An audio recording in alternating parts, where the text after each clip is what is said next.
Hello friends, welcome back once again. Friends, हम लोग आज की क्लास में जानेंगे उत्तक तंत्र के बारे में। पिछले क्लास में हम लोगों ने अस्थाई उत्तक के बारे में जाना था। पादप उत्तक में जो अस्थाई उत्तक होते हैं उनकी चर्चा हमने पिछले क्लास में करी थी। और आज के क्लास में हम लोग जानेंगे उत्तक तंत्र के बारे में। जो उत्तक हम लोगों ने कितने प्रकार के होते हैं हमने उत्तक पढ़े थे, जिसमें साधारण उत्तक, जटिल उत्तक, फिर उसके अंदर सरल उत्तक, फिर अस्थाई उत्तक, ये सारी चीजें जितने भी पढ़े हुए थे वो हमने उत्तक के प्रकार पढ़े थे। अब क्या जानना है? अब जानना है कि उन उत्तकों का अरेंजमेंट उनके बॉडी में कैसे होता है। एक था कितने प्रकार के होते हैं, अब बात ये है कि उनका अरेंजमेंट कैसे होगा। एक छोटे से एग्जांपल से समझिए कि पहले क्या पढ़े थे, अब क्या पढ़ना है। तो देखिए, इससे पहले पढ़े थे उत्तक। जैसे मान लीजिए कि ये एक रूम है, ठीक है। और इस रूम के अंदर जो बना हुआ है, इस रूम के अंदर चार प्रकार के आपके, मुख्य रूप से चार प्रकार के दीवारें उत्तक आपका लगी हुई है, ठीक है। चार प्रकार की लगी हुई है। तो हम लोगों ने ये चार प्रकार पढ़ लिया है। हम लोगों ने ये चार प्रकार पढ़ लिया है कि कितने प्रकार के उत्तक होते हैं। अब क्या जानना है हम लोग को कि इन चारों प्रकार में से कौन कहाँ पे लगा हुआ है। जैसे आपका राइट कॉर्नर पे कौन लगा हुआ है, डिवाइड वाला, ये राइट कॉर्नर पे लगा हुआ है, ठीक है। फिर ये लेफ्ट कॉर्नर पे कौन लगा हुआ है, फिर ये नीचे वाले आपका बॉटम बॉटम लेफ्ट में कौन सा लगा हुआ है, बॉटम राइट में कौन सा लगा हुआ है। तो ये हमने स्थिति जाना कि किस जगह पे ये लगा हुआ है साइड। उसी प्रकार हमने पौधों के स्ट्रक्चर जानने में उनकी उत्तक के स्ट्रक्चर हमने जानी थी। तो उत्तक हमने कितने प्रकार के होते हैं उनकी चर्चा हम लोगों ने करी थी। अब हम लोग जानेंगे कि उत्तक वो अरेंज किस रूप में होंगे, ठीक है, जिसे हम लोग उत्तक तंत्र के नाम से जानते हैं। अर्थात क्या, पौधों के अंदर उत्तक तंत्र की चर्चा हम लोग करेंगे, ठीक है। तो देखिए, आज का टॉपिक हमारा होगा उत्तक तंत्र का। उत्तक तंत्र का उत्तक तंत्र का मतलब क्या होता है कि आपका टिश्यू सिस्टम मतलब क्या, पौधों के अंदर, पौधों में उत्तकों के स्थिति एवं उनके कार्यों की विवेचना, ठीक है। हम इस टॉपिक में क्या पढ़ेंगे, पौधों के उत्तकों की पहले नंबर स्थिति, फिर उनके कार्य, इन दोनों की विवेचना करेंगे। इन दोनों के बारे में हम लोग जानने की कोशिश करेंगे। तो वास्तव में उत्तक तंत्र की बात की जाए तो उत्तक तंत्र मुख्य रूप से कितने प्रकार के होते हैं, तीन प्रकार के होते हैं। तीन तरह से अरेंजमेंट रहते हैं, तीन तरह से अरेंज रहते हैं। पहला आपका क्या होता है, यह तीन फॉर्म में रहते हैं। और तीन फॉर्म में पहला जो होता है, इसे हम लोग कहते हैं अधिष्ठ्वचा, ठीक है। अधिष्ठ्वचा का मतलब क्या, बाहरी त्वचा, जिसे हम लोग बाह्य त्वचा भी कहेंगे, बाहरी त्वचा या बाह्य त्वचा भी कहेंगे। दूसरा क्या होता है आपका, बाहरी त्वचा उत्तक तंत्र, ठीक है। दूसरा कंडीशन किस रूप में अरेंज रहेगा, तो वह भड़न उत्तक तंत्र के रूप में रहेगा, भड़न उत्तक तंत्र के रूप में रहेगा। और तीसरा जो सबसे इंपॉर्टेंट होगा, वह संवहन उत्तक तंत्र के रूप में रहेगा, संवहन उत्तक तंत्र के रूप में विकसित रहेगा। क्लियर है? तो हम लोग अब तीन स्थिति में, तीन कंडीशन में जानने की हम कोशिश करेंगे कि वास्तव में किस प्रकार से पौधों के अंदर उत्तक तंत्र जो होता है अपने स्थान को रखता है। तो पहले हम लोग जानेंगे अधिष्ठ्वचा या फिर बाह्य त्वचा। बाह्य त्वचा सुनते ही आपके मन में एक ख्याल आता होगा कि बाह्य त्वचा का मतलब हो गया ऐसा उत्तक जो बाहरी रूप में हो। जब बाहरी रूप में होगा तो कंफर्म है कि यह आपका विभज्योतकी उत्तक वाले पार्ट में होगा। तो वास्तव में यह जो त्वचा विकसित होती है, यह विभज्योतकी उत्तक प्रदेश में होती है। यह किस भाग में विकसित होती है, तो विभज्योतकी उत्तक क्षेत्र में विकास करती है। क्लियर? सबसे बाहरी रूप में है तो विभवज्योत की उत्तक क्षेत्र में विकास करेगी। उसके बाद आती है कि इनकी जो त्वचा होगी, इन पे जो आपका क्या कहते हैं कोशिका झिल्ली होगी, वह ज्यादा मोटी नहीं होगी, स्थूल नहीं होगी, पतली लेकिन सेलुलोज की बनी होगी, पतली और सेलुलोज की बनी होगी।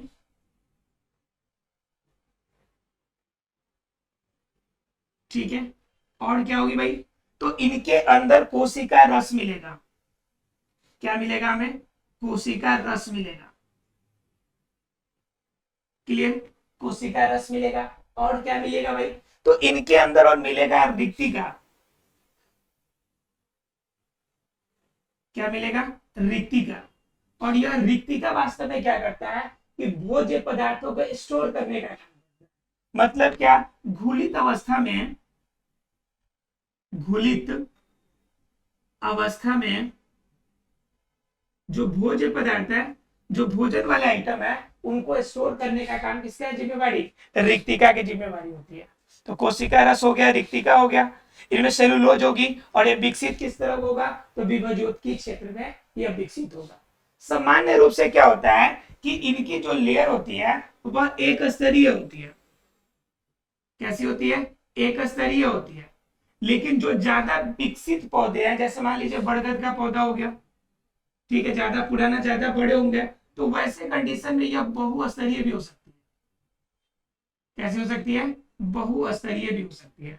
तो बात समझ आ रही है आप लोग को कि यह एक स्तरीय रहेगी, लेकिन कंडीशन के अकॉर्डिंग अगर ज्यादा विकसित अवस्था में या ज्यादा बड़े रूप में अगर कोई पौधा हो, तो उस कंडीशन में यह क्या रहेगी? बहुस्तरीय कंडीशन के रूप में भी देखने को मिलेगा। क्लियर है आप लोग को? तो ये 4 पार्ट 4 बार इसके बारे में जान लिए, 4 चीजें। और क्या जानेंगे इनके बारे में? तो इनके अंदर एक और बात जानने वाली बात होती है कि यह वास्तव में इनके ऊपर कभी कभी क्या होता है, क्यूटीन की परत भी होती है। किसकी परत होती है? क्यूटीन की भी परत होती है। ठीक है, कभी कभी क्या होता है कि इनके अंदर क्लोरोफिल की मात्रा भी मिलेगी। किसकी मात्रा मिलेगी? क्लोरोफिल की मात्रा भी देखने को मिलती है। अब क्लोरोफिल की मात्रा देखने का मतलब है कि वो थोड़ा सा कलर कैसा होगा? हरे रंग का होगा, क्योंकि ये हरित लवक है। और जब हरित लवक है तो कंफर्म है क्या करेगा? यह इनकी सुरक्षा करेगा, सॉरी, इनको क्या कहते हैं, हरे रंग देगा और प्रकाश संश्लेषण में भी मदद करेगा। क्या होता है कि इनके ऊपर क्या होती है कि कभी कभी लिग्निन या जो अपशिष्ट पदार्थ है, लिग्निन या फिर आपका रेजिन, टेनिन, ठीक है, ये जैसे आपके एक्स्ट्रा मटेरियल है, एक्स्ट्रा आइटम जो है, जो अपशिष्ट पदार्थ है, ये भी इनके लेयर में बाहरी रूप में आके इकट्ठा होते हैं। ठीक है, जिनकी वजह से इनकी बाहरी लेयर जो होती है थोड़ा सा ज्यादा आपका क्या होती है, कठोर आवरण का रूप धारण करती है। क्लियर है? तो ये सभी हमें बाह्य त्वचा के रूप में मिलेंगे। बाह्य त्वचा, अगर बाह्य त्वचा उत्तक तंत्र की अगर बात करें तो इनका कार्य क्या हो जाएगा? पहला नंबर क्या हो जाएगा इसका कार्य? कि बाहरी रूप में सुरक्षा देगा। बाहरी रूप से क्या करेगा? धूप से, ठंड से, पानी से, पौधों की क्या करेगा? पौधों की सुरक्षा देगा, पौधों की सुरक्षा प्रदान करेगा। उसके बाद क्या करेगा भाई? इसके अलावा क्या? उनके अंदर क्लोरोफिल पाया जा रहा है, तो क्लोरोफिल पाया जाएगा तो मतलब क्या कि भोजन बनाने में, अर्थात कि प्रकाश संश्लेषण की क्रिया करने में मदद करेगा। जब भोजन बनेगा तो सिर्फ भोजन बनाने में नहीं, बल्कि उनका स्टोर करने में मदद करेगा। उनका मतलब क्या? भोजन को, भोजन को क्या करेगा? भोजन स्टोर करने में भी मदद करेगा।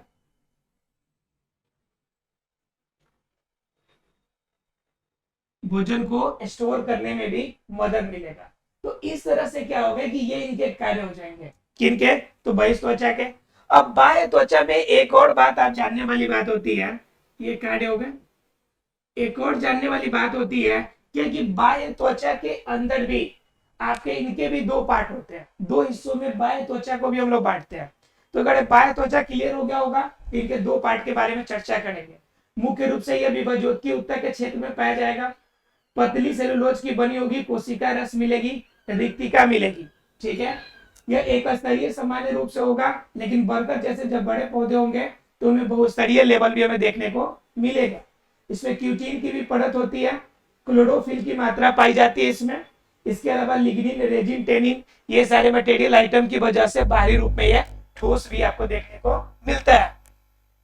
इनके कुल कार्य की बात करें तो बाहरी त्वचा होने की वजह से बाहरी रूप में धूप ठंड वगैरह से क्या करेगा, ये हमारी सुरक्षा करेगा, हमारी इन द सेंस पौधों की। ठीक है, और इनमें क्लोरोफिल पाया जाता है, तो क्लोरोफिल की उपस्थिति के कारण ये क्या करेगा, प्रकाश संश्लेषण क्रिया में मदद करेगा, और क्या, भोजन को स्टोर करने में भी मदद करता है। क्लियर है फ्रेंड्स? अगर ये पॉइंट क्लियर है तो हम लोग जानेंगे कि बाह्य त्वचा उत्तक तंत्र के कौन कौन से और भाग होते हैं, ठीक है, जिनके वजह से यह बाह्य त्वचा अपनी जो होती है पूर्ण क्रिया को करने में इन्हें मदद मिलती है। ठीक है, तो इनके बारे में जान लेते हैं थोड़ा सा। नीचे का हिस्सा पूरा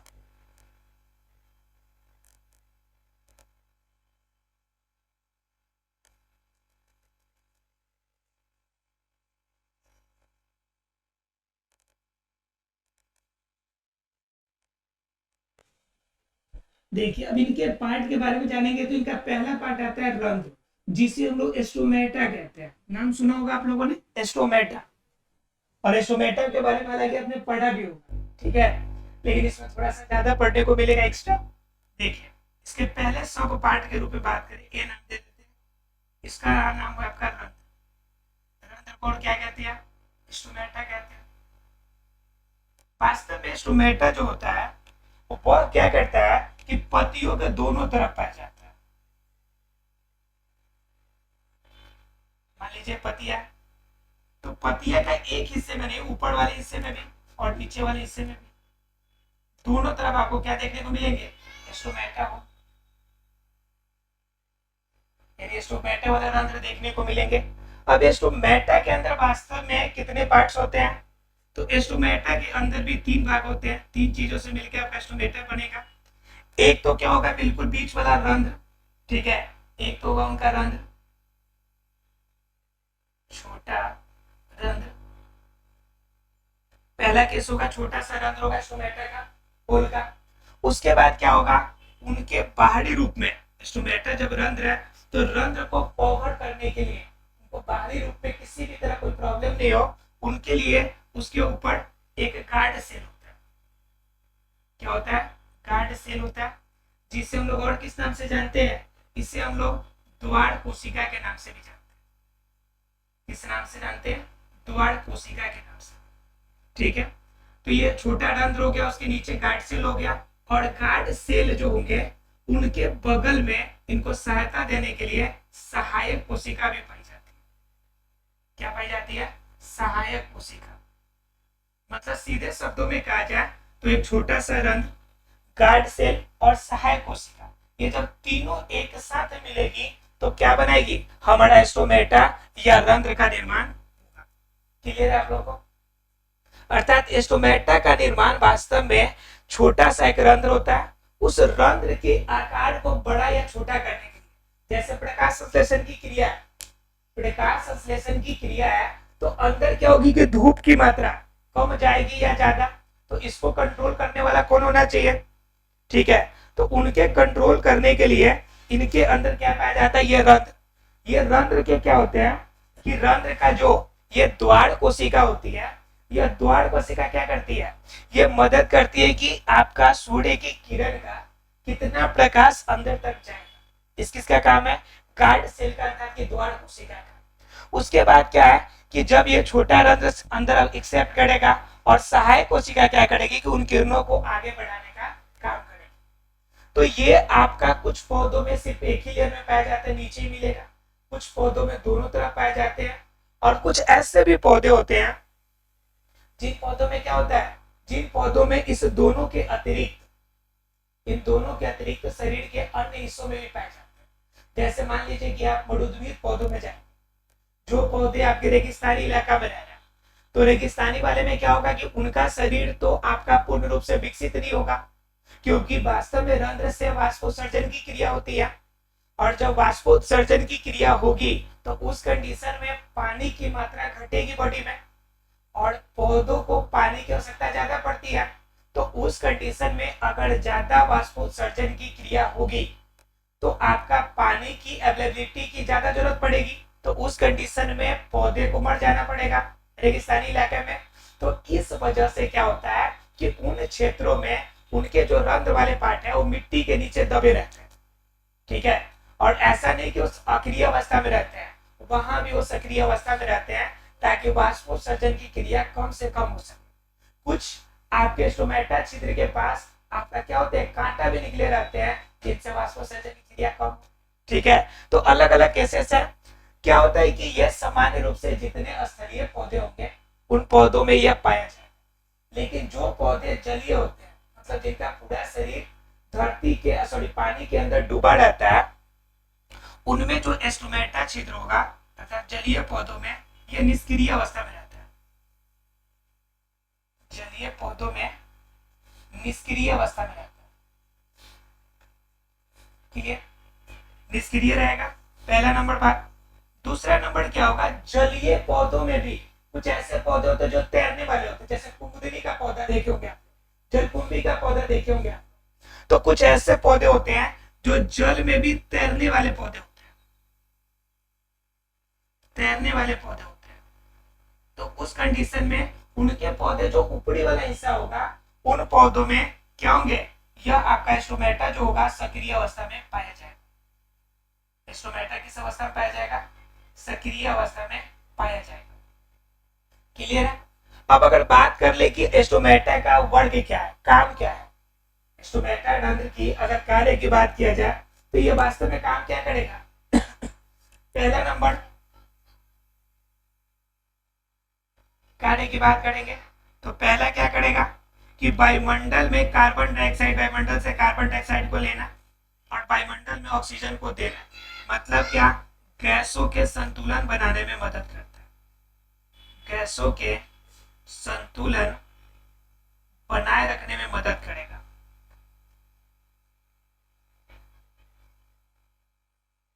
बनाए रखने में क्या करेगा, मदद करेगा, पहला केस।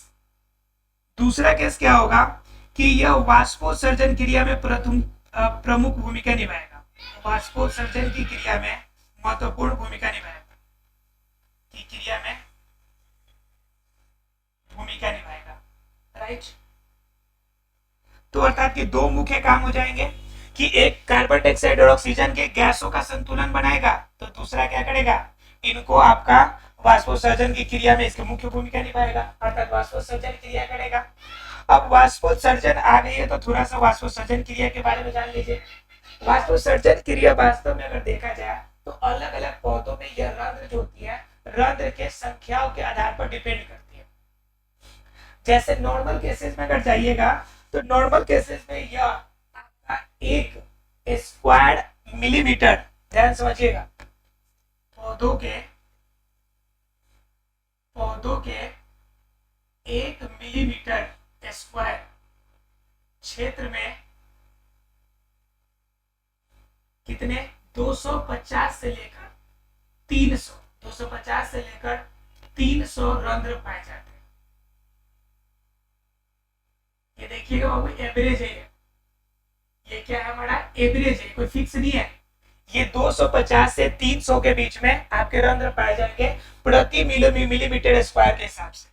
अगर सबसे कम कहा जाए, क्या कहा जाए, सबसे कम, तो सबसे कम कहाँ मिलेगा हमें, जो आपका रेगिस्तानी पौधा होगा, क्योंकि रेगिस्तानी पौधा में तो पानी की कमी है।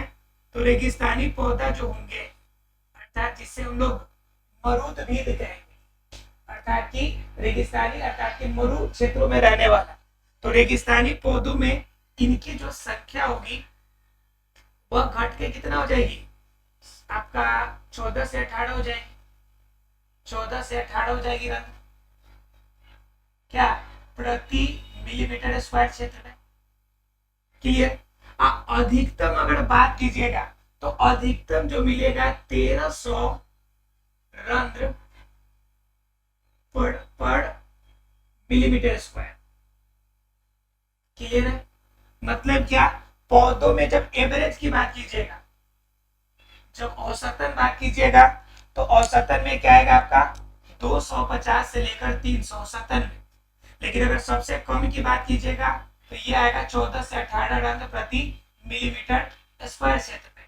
और अधिकतम की बात कीजिएगा कि सबसे ज्यादा कितने हो सकते हैं होल, तो अधिकतम कितने मिलेंगे हमें, अधिकतम 1300 रंध्र मिलेंगे प्रति मिलीमीटर स्क्वायर एरिया। ये डिपेंड करेगा कैसा पौधा है, कितना बड़ा पौधा है और कितना पानी का इस्तेमाल कर रहा है। जितना वो पानी का इस्तेमाल करेगा उसी के अकॉर्डिंग क्या करेगा, वो वायुमंडल को देगा। ध्यान रखिएगा कि जनरली जितना पौधा पानी को ग्रहण करता है उसका सिर्फ 10% इस्तेमाल करता है और उसका 90% पानी जो होता है वो बाष्पोत्सर्जन क्रिया के द्वारा वायुमंडल को दे देता है। अगर ये स्टोर, इसी की वजह से आपका जिन क्षेत्रों में ज्यादा आपका पेड़ पौधे होते हैं उन क्षेत्रों में वर्षा ज्यादा होती है, क्योंकि वाष्पोत्सर्जन क्रिया में पानी की ज्यादा मात्रा मिलेगी वायुमंडल में। उस कंडीशन में संघनन की क्रिया ज्यादा होगी और बादल भी ज्यादा बनेंगे। और क्या होंगे, जब बादल ज्यादा बनेगा तो उस कंडीशन में बारिश भी होने के जो चांसेस होंगे वो बढ़ जाएंगे। क्लियर है आप लोगों को? तो ये हम लोगों ने कुछ केसेस देखे।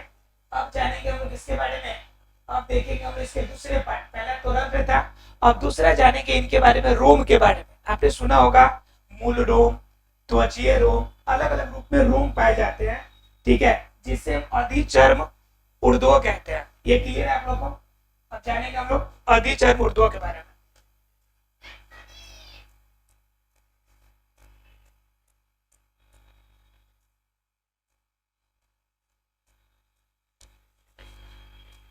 दूसरा इसका पार्ट है अधिचर्म ऊर्ध्व, ठीक है, बी नंबर में आपका आ जाएगा,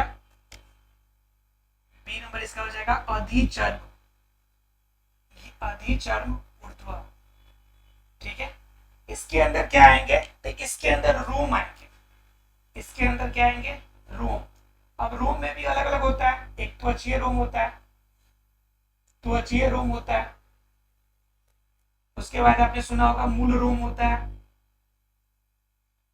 मूल रोम होता है। तो ये रोम की जो मात्रा होगी जिनकी वजह से आपका पौधे जो होंगे, पौधे की बाह्य त्वचा को आदान पदार्थों के आदान प्रदान करने में मदद करेगा, तो वह पार्ट क्या कहलाता है, वह पार्ट आपका अधिचर्म ऊर्ध्व कहलाता है।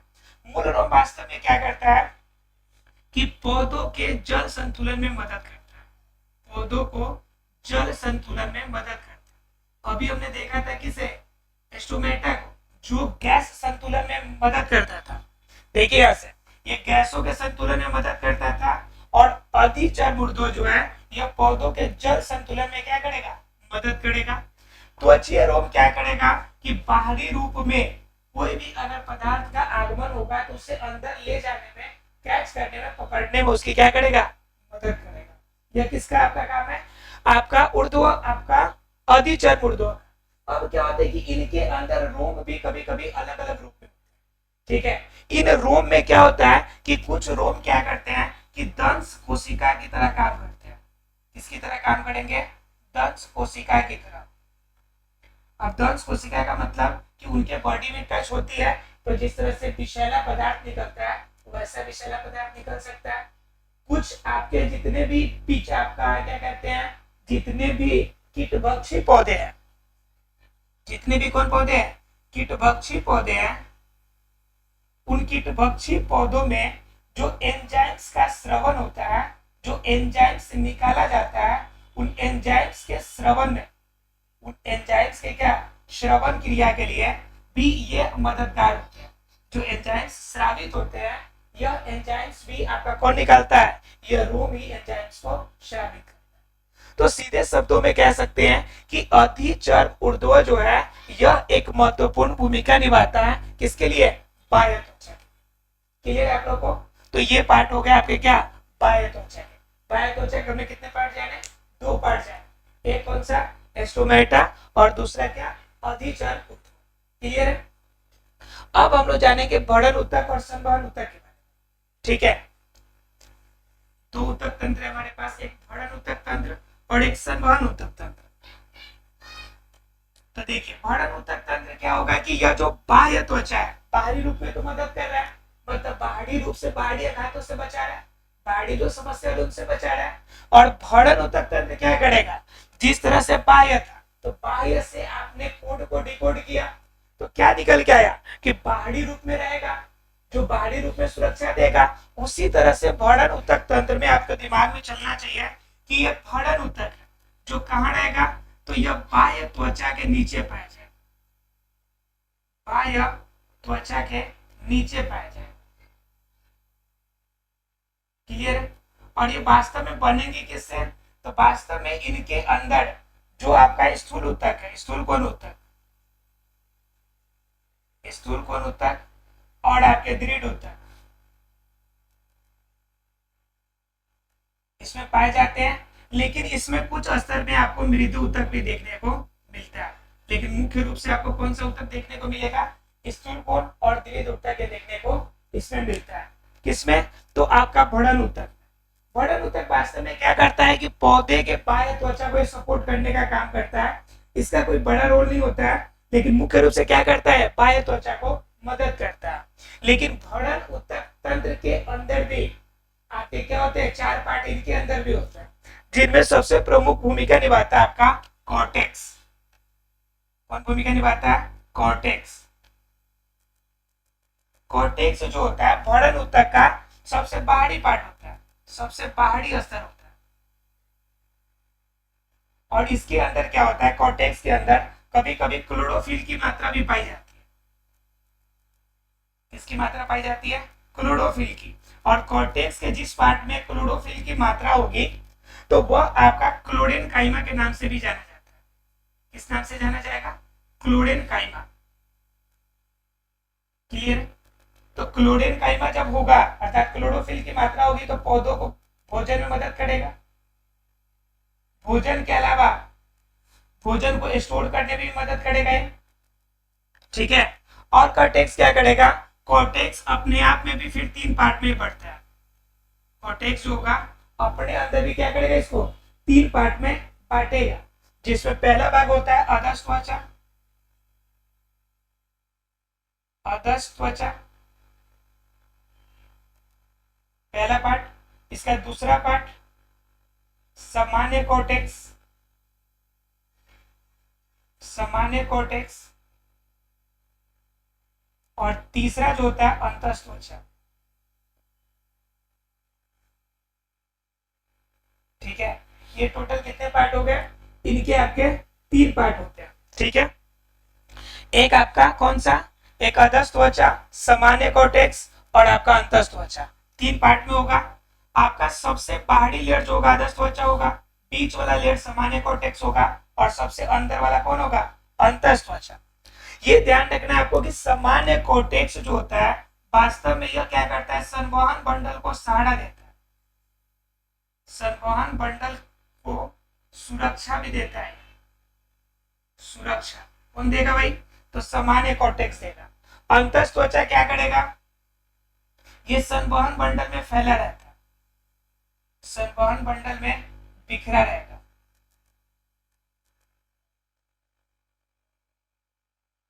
बिखरा रहेगा। ठीक है। और क्या होता है कि जब अगर अधस त्वचा सामान्य कॉर्टेक्स यानी कॉर्टेक्स ये अगर काम करना बंद कर दे तो अंतस त्वचा जो होता है मेन रोल करता है और पौधे को सुरक्षा देने में मदद,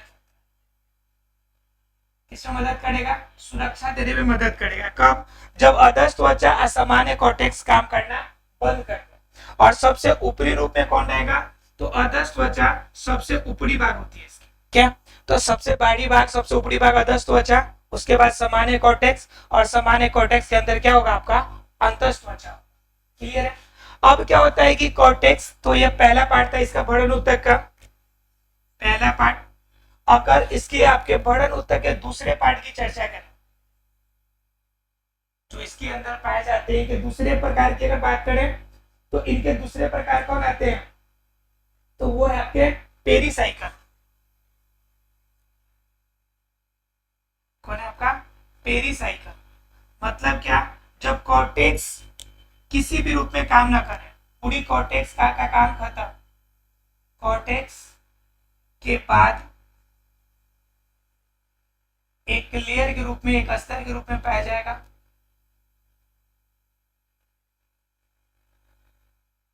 पाया जाता है।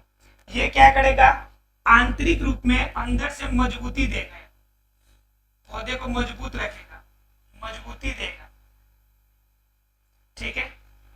और इसका मेन रोल यही होता है कि जब कॉर्टेक्स वर्क नहीं करेगा तो पेरिसाइकिल क्या करेगा, संवहन जो बंडल होगा उनकी सुरक्षा करेगा, संवहन बंडल की क्या करेगा, सुरक्षा करेगा। और इनके तीसरे पार्ट के बारे में बात करेंगे, तो तीसरा पार्ट जो होता है यह होता है आपका मज्जा, जिसे हम लोग कहते हैं पीत, ठीक है। और पीत में क्या होता है कि मेनली यह स्थूल कोण ऊतक से बना होता है, किससे बना होता है, स्थूल कोण ऊतक से बना होता है, जो बाहरी रूप में सॉरी क्या कहते हैं आपका संवहन बंडल के ऊपरी लेयर पे रहता है, ठीक है। और इसी रूप में आपका सुरक्षा देने का भी काम करेगा। तो इस तरह से ये 3 लेयर मुख्य रूप से पाए जाते हैं किसमें, भरण ऊतक तंत्र के अंदर। ऐसा फ्रेंड्स ये क्लियर हो गया होगा भरण ऊतक और बाह्य त्वचा। वास्तव में देखा जाए तो पौधे जो होते हैं, जो धूप में, बारिश में और आपका ठंड के दिनों में अपने आप को बैलेंस कर पाते हैं, तो उनके पीछे रीजन क्या होता है कि उनके अंदर हमारे बॉडी की तरह नहीं, उनके अंदर एक अलग अलग प्रकार के लेयर पाए जाते हैं। जैसे हम लोग को गर्मी लगती है या ठंड लगती है तो बॉडी पर लेयर के ऊपर लेयर डालते हैं ना, तो भगवान ने ऊपर से ही पहले ही प्राकृतिक ने उनमें क्या कर दिया है कि लेयर पर लेयर दे दिया है, जिनके वजह से वो अपने आप को कड़ी धूप में, ठंड के दिनों में, बारिश के दिनों में अपने आप को बैलेंस कर सकती है। आशा फ्रेंड से क्लियर हो गया होगा। कल हम लोग जानेंगे संवहन बंडल के बारे में या संवहन ऊतक तंत्र के बारे में। मिलते हैं अगले क्लास में, तब तक के लिए थैंक यू वेरी मच।